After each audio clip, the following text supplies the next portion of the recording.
On reconnaît les gens qui sont partis à l'école pour prendre les diplômes par ce type de raisonnement. Ils ne vivent pas. Ils ne vivent pas les expériences de la terre, les expériences de la vie. Parce que ce qu'on vous dit à l'école, dans les journaux, ce n'est pas la réalité. Hein. L'économie du monde n'est pas assurée par l'automobile, le pétrole, le gaz, l'or. Hein. C'est pas ça l'économie du monde. J'ai souvent dit aux Africains qu'on vient nous tromper que nous avons les sous-sols riches pour pouvoir nous embellir l'esprit en nous faisant comprendre que c'est ça qui va développer nos pays. Entre-temps, on oublie de cultiver nos terres pour pouvoir manger notre nourriture.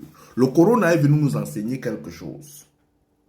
La puissance économique d'un pays est assise sur l'agriculture, ce qui veut dire que l'alimentation, sur la santé. Ce sont les deux éléments. Lorsque le corona a commencé, n'est-ce pas, les banques avaient fermé. N'est-ce pas, il y avait des endroits où on ne vendait même plus le carburant.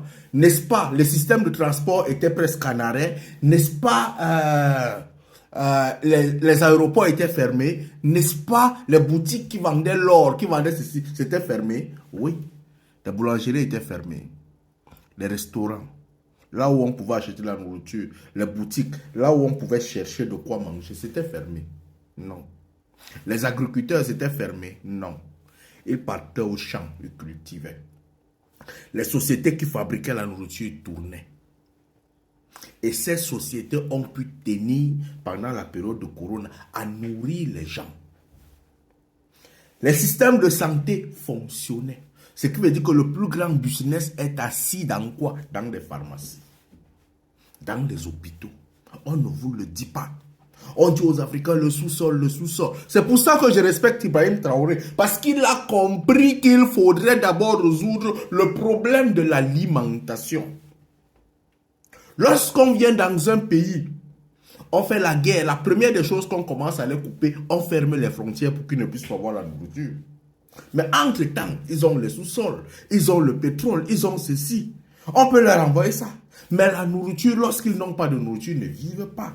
D'où l'économie, la puissance économique. Lorsque ça a fait la guerre en Ukraine dernièrement, on a ressenti la guerre par quoi? Par la nourriture qui a augmenté de prix dans tout le monde entier. Le pétrole n'a presque pas été touché, mais la nourriture a été touchée. On va donc venir nous dire que le système économique est assis sur l'automobile, sur l'industrialisation, sur ceci, c'est la télévision. L'économie est assise sur l'alimentation. L'économie est assise sur la santé. Enlevons ce qu'on nous enseigne à l'école, vivons sur le terrain. Frère, tu peux vivre sans ordinateur, tu peux vivre sans téléphone, tu peux vivre ceci. Mais si tu n'as pas l'eau à boire, tu n'as pas de quoi manger, tu ne vivras pas. D'où, aujourd'hui, lorsque tu veux faire le business, lorsque tu commences à réfléchir sur le business qui peut te rendre riche, commence à réfléchir sur le business pour pouvoir nourrir les gens. Commence à réfléchir sur le business pour pouvoir soigner les gens. À partir de cet instant, tu as une assurance de pouvoir investir sur un business que, coûte que vaille, tu vas te faire de l'argent. Laissons les affaires de l'automobile. Ça, c'est la télévision. L'or, tout ça, c'est la télévision. C'est l'école. Là-bas, là, c'est ce qu'on appelle des valeurs. Ça peut perdre la valeur. Mais la nourriture peut perdre la valeur, sauf si ça se gâte. Allume ton cerveau, mon frère.